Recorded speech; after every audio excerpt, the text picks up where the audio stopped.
हम विद्यार्थी हैं, हमारा मन भरता नहीं है सर। तो कुछ विद्यार्थी अपनी जिज्ञासा शांत करने के लिए आपसे कुछ प्रश्न पूछना चाहते हैं। तो सर क्या आपकी अनुमति है? धन्यवाद sir. So I would like to invite the students to ask questions on behalf of all of us. मैं जानना चाहती हूँ कि आपके आदर्श कौन है? आदर्श संपूर्ण मानवता का एक ही है, मर्यादा पुरुषोत्तम भगवान श्री राम। समस्त आदर्श जिसमें जाकर घनीभूत हो जाते हो तो वो भगवान श्री राम हैं। और मैं आपको इसके एग्जाम्पल के साथ बनाना चाहता हूं। जब यूनाइटेड नेशंस बन रहा था तो ह्यूमन राइट्स का इशू बहुत बड़ा इशू बना था, क्योंकि सेकेंड वर्ल्ड वॉर के समय हिटलर ने हॉलोकॉस्ट कराया था ज्यूज का। तो पूरी दुनिया में ये चर्चा थी कि फंडामेंटल ह्यूमन राइट्स क्या होने चाहिए। तो बड़े बड़े लोगों को पत्र लिखे गए, महात्मा गांधी को भी पत्र लिखा गया था कि आपकी नज़र में बेसिक फंडामेंटल ह्यूमन वैल्यूज वाले ह्यूमन राइट्स क्या होने चाहिए जिससे सबके ह्यूमन राइट इंश्योर हो सके। मतलब मेरी जिंदगी में सुख दूसरे के दुख की कीमत पर नहीं होना चाहिए। तो उनका जवाब दुनिया में सबसे निराला था, महात्मा गांधी का। उन्होंने कहा था, my illiterate but wise mother has told me. इस वर्ड को ध्यान दीजिएगा, my illiterate but wise mother has told me that if you want to ensure everybody's fundamental right, in my opinion there are no fundamental right, there only fundamental duties. अब उनकी illiterate mother को इतना wisdom कहां से आया? रामायण की कथा देखिए, हर जगह सिर्फ कर्तव्य है, सिर्फ कर्तव्य है। अधिकार एक ही जगह है, जब कैकेयी ने मांगा था वहीं समस्या शुरू हुई थी। इसलिए भगवान Shri Ram is a symbol of all the. What role do India's ancient texts, such as the Arthashastra or the Manusmriti, play in modern governance or policy making? आपने बहुत मजेदार बात कही। देखिए, अर्थशास्त्र में एक और आपको मजेदार बात बताएं। अर्थशास्त्र का मतलब इकोनॉमिक्स नहीं, आजकल अर्थशास्त्र इकोनॉमिक्स के लिए यूज होता है। वैदिक वांग्मय में अर्थ शब्द का अर्थ है that part of land which is inhibited by man, यानी जहां पर लोग रहते हैं। तो समाज से जुड़ी सभी व्यवस्थाओं का, इंटायर एडमिनिस्ट्रेशन का जो सोर्स है, वो सारी चीजों का जो मैकेनिज्म है, वो अर्थशास्त्र में लिखा है। और वैसे मैं जान के ये शब्द बोल रहा हूं, कुछ लोग इस पे बहुत सारा रिएक्ट करेंगे। हमारे प्लेनेट को अर्थ कहते हैं ना, it is the only planet inhibited by man. अब जो लोग इस पे आपत्ति करेंगे, मैं उनसे कहूंगा जरा अर्थ कहां से निकला मुझे बता दीजिए, तो मुझे समझ में आ जाएगा। जो इन्होंने कहा मनुस्मृति के बारे में, जिस ग्रंथ में एक चीज लिखी हुई है, यत्र नार्यास्तु पूज्यन्ते रमन्ते तत्र देवता। बहुतों को नहीं पता ये मनुस्मृति में लिखा हुआ है। और सिर्फ हम ही एकमात्र सभ्यता है दुनिया की जहां ईश्वर तत्व में स्त्री का स्थान है। बाकी जगह ईश्वर सिर्फ पुरुष है, स्त्री कहीं नहीं है। तो मुझे लगता है हमारे जितने भी ग्रंथ, उनमें कुछ ना कुछ अच्छाई जरूर है, मगर क्या करें, जिनको सिर्फ बुराई देखनी है वो लोग हमेशा, जिनके ऊपर चश्मा ही कुछ और चढ़ा हुआ है, तो वो निगेटिव चीज देखेंगे, पॉजिटिव नहीं देखेंगे। वंदे मातरम श्रीमान, मैं नीतीश सिंघल कक्षा 11वीं का छात्र आपको सुनता रहता हूँ। आप ऊर्जा से, आत्मविश्वास से भरे हुए हैं। कृपया हम विद्यार्थियों को इसका मूल मंत्र बताकर हमारा मार्गदर्शन करें। नहीं, मैंने तो आपको बताया कि अपने मदर फादर की सुनिए, टीचर्स की सुनिए, और जो अभी आपके वाइस चेयरमैन ने कहा, थोड़ा सा साइलेंस रखिए। बहुत कुछ चीजें खुद ब खुद आती हैं, आपके आइडियाज आएंगे। जैसे वाटर के अंदर एक एयर बबल होता है, आप उसमें पानी इंजेक्ट करना चाहें तो बड़ा फोर्स लगाना पड़ेगा, बस बबल को बस्ट कर दीजिए, पानी अपने आप अंदर आ जाएगा। तो बहुत सारे थॉट्स आपको अपने आप भी आना शुरू हो। Sir, there are a lot of misconceptions about Bharat's history that are present in society. What, according to you, is the biggest misconception about Indian history, and how can we as students contribute to correcting it?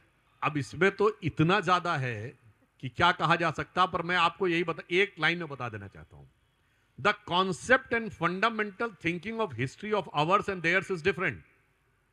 Waste history के बारे में यह सोचता है कि history is that branch of knowledge which gives you details of the event which has happened in the past.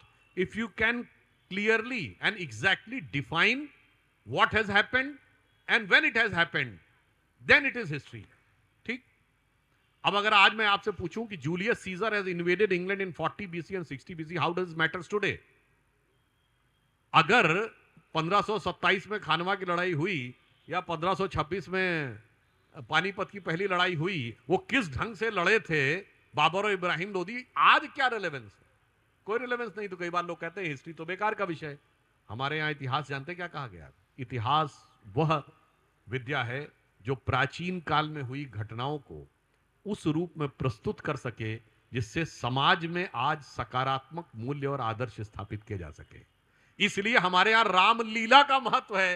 Ram कब हुए इसका महत्व नहीं है। वो लोग इस बात पे बहस करते हैं कि ये फला कब हुए, किस डेट को हुए। हम कहते हैं राम का आदर्श देखो। तो इतिहास को लेकर जो हमारी विचार है, धारणा है, that is more relevant today and that is totally redundant today. मेरी यह जिज्ञासा है कि आपको हमारे विद्यालय की कौन सी बात सबसे अच्छी लगी, कृपया हमें बताइए। सबसे अच्छी बात लगी कि आप लोग आध्यात्मिक जो विषय है, जैसे सबसे पहले श्री अरविंदो का वो मेडिटेशन का रूम दिखाया गया, वो चीज बहुत अच्छी प्रभावित की।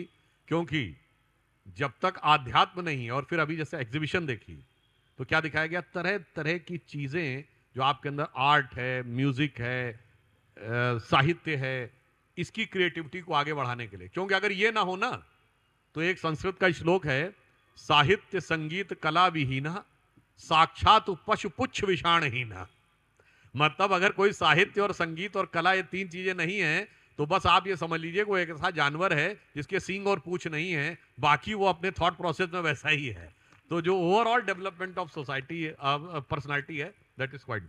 In this year's Founders Day, our school will be conferring awards in two categories: Award for Excellence in Science and Debating and the Shri Kirit Joshi Awards. Our school is a center for conscious transformation, fostering integral growth through the development and knowledge of our psychic being, the light within us. Rooted in the ideals of wisdom, strength, harmony, and perfection, we strive to awaken each student's inner potential and empower them to align with their higher selves, inspired by the teachings of Sri Aurobindo.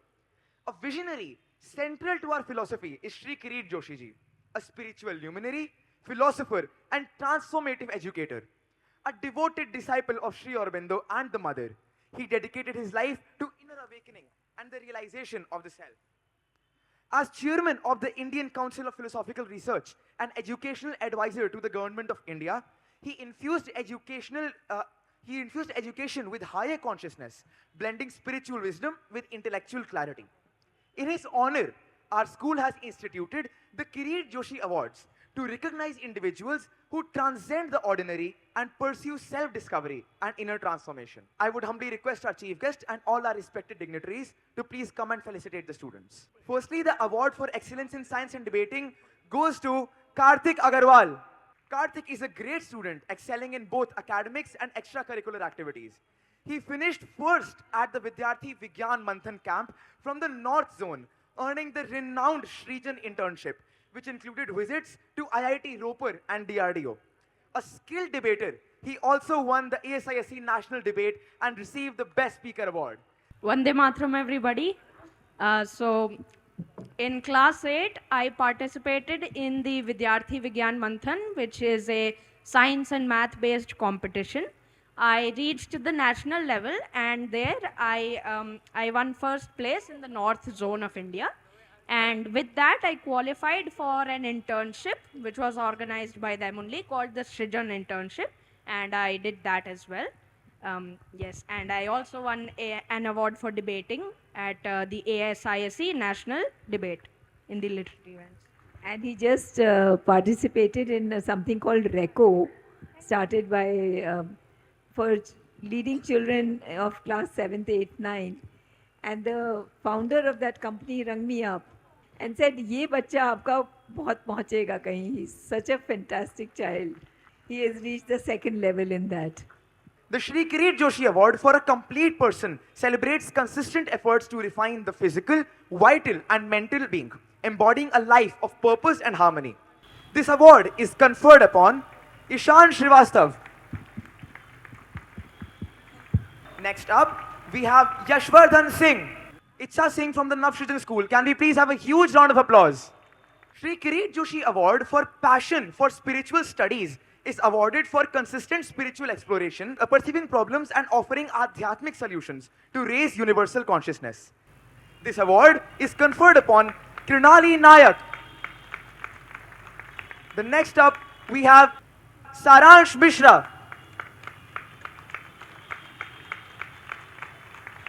Our next awardee is Nandini. A huge round of applause once again, the loudest one this time. From Navsrijan, we have Mehak Chaurasia. And lastly, we have Karthik Singh.